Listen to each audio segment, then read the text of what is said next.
A celebration for the young people here, the end of one journey, the beginning of another. This is the story of commitment and compassion, of idealism tested and alive, and of new horizons for European solidarity.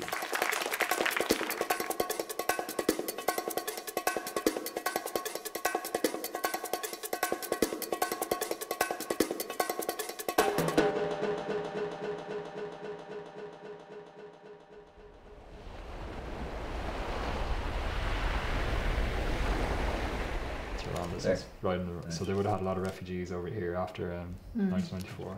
Colm is about to leave home for his first deployment as a humanitarian aid volunteer. He doesn't yet know where he'll be posted, but he knows why he wants to go. Next one. I feel that working in this sort of sector is going to make me happy and fulfilled as a person, rather than doing something, a daily grind, 9 to 5, doing something that's different, outside the box.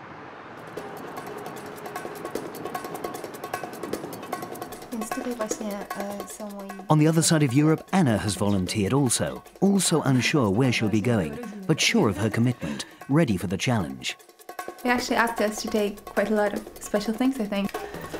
Quite a lot of batteries, torch, flask, money belt. There's really lots of light items, but it was a really long list. It can be really challenging, it can be upsetting, can be distressing, so it does definitely take quite a lot of dedication. Pioneers, guinea pigs, or a bit of both? Anna and Colm, along with 23 others from across Europe, are the first participants in a new European Union programme, EU Aid Volunteers, deploying humanitarian volunteers worldwide. Colm and Anna will be away from friends and family for a year. Neither has ever been outside Europe. How will they cope with the expectations and the harsh demands of humanitarian work? We'll follow them with surprises along the way as they and their colleagues nurture their idealism in the face of the toughest tests. They'll have a key role. EU Aid Volunteers brings those in need face to face with those who want to help. The programme gives Europeans the chance to express their solidarity in practice. We live in a world where natural catastrophes are growing, the conflicts are becoming more complex and more frequent, demands are growing faster than the resources we have. There are over 100 million Europeans that volunteer. So we have to direct the energy of Europe towards a very real growing need. The volunteers are confident they have what it takes to meet that need. Compassion, the humanity of helping others, the fact that alleviating suffering is what this whole sector is supposedly about. So if you hold on to that value and that initial motivation, I think that will keep you focused and keep you doing stuff for the right reasons. I think I'm one of the youngest people in the program. I'm only 23 and I do not have any field experience. So to be able to actually work as a humanitarian worker and not just study about humanitarian work, it's a quite unique opportunity. For Colm and Anna, the first test, a month's training in Wales.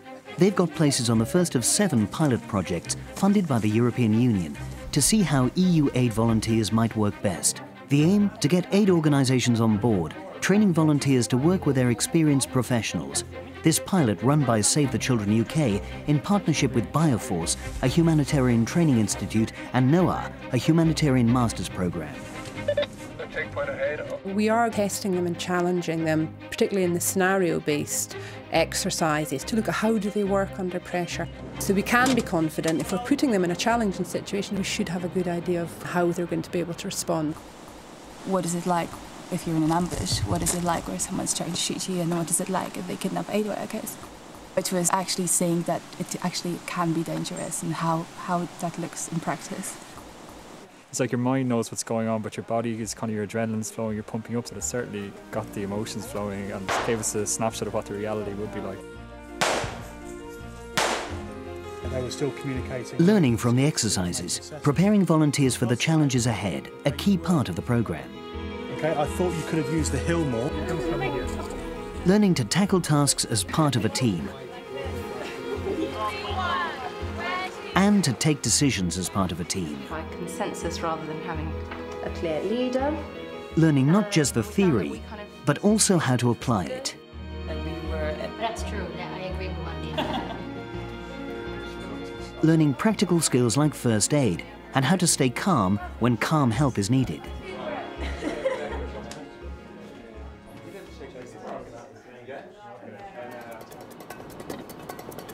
Then to their assignments overseas. Colm, logistics officer in Haiti, dealing mostly with procurement of medical supplies. Over the next year, these are some of over 30 countries around the world who'll be welcoming EU aid volunteers. Not the very highest risk areas, but those where help is badly needed. It will prove to be a challenging first experience for many.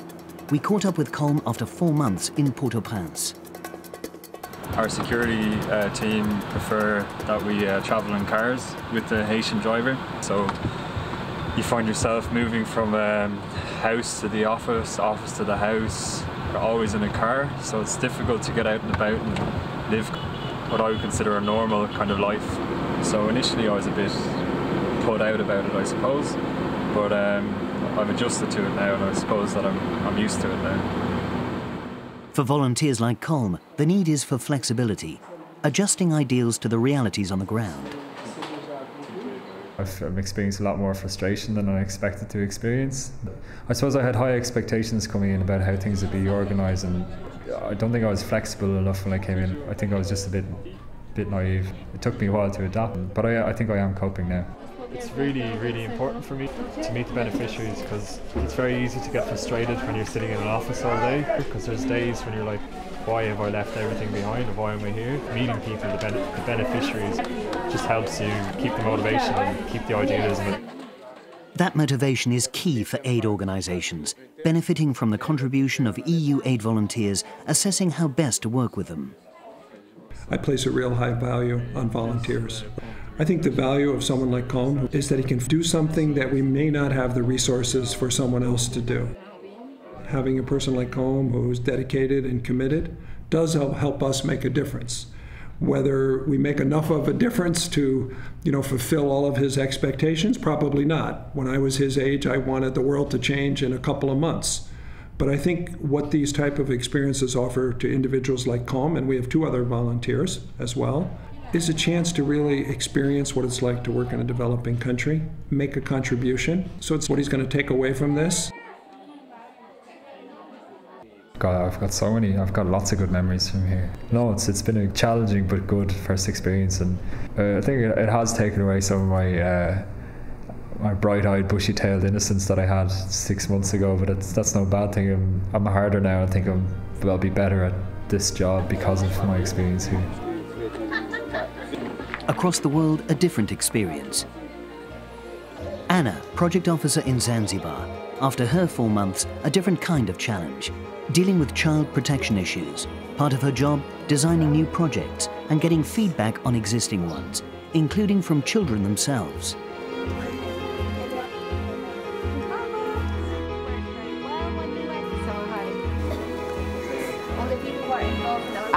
We would like to make sure that we involve their feedback, their views, their ideas, plans, dreams and objectives in our programs, and this is why it's really important to consult with them.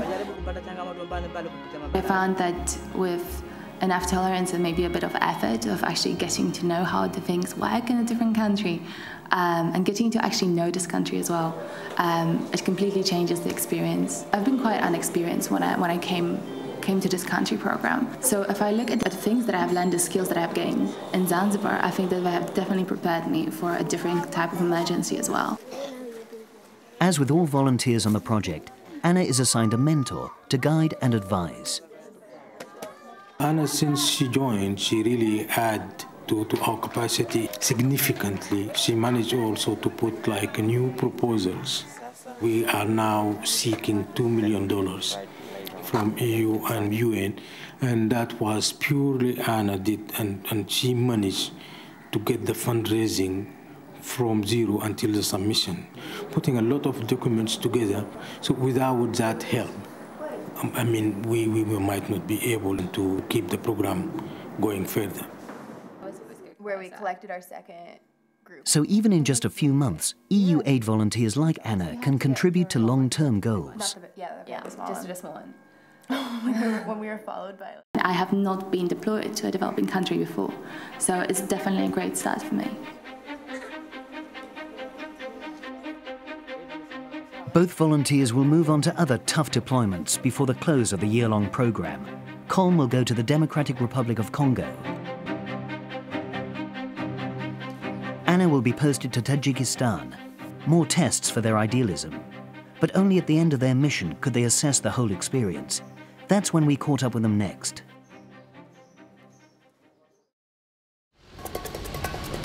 So this the celebration, the programme completed. Here, the first EU aid volunteers meet to take stock of their year, compare experiences, look to the future.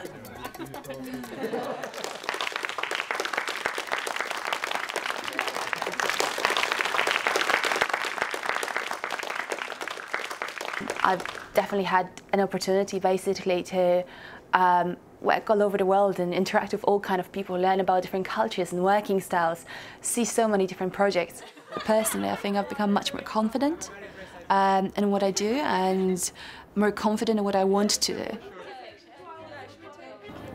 I don't think I could have imagined the depth and the breadth of the stuff that I've learned this year. I don't think I understood what was out there properly, to be honest, and how difficult it is to work with people from a different culture and to get on with it and to do a job and to find a common ground and find what motivates people and then find out what actually motivates me.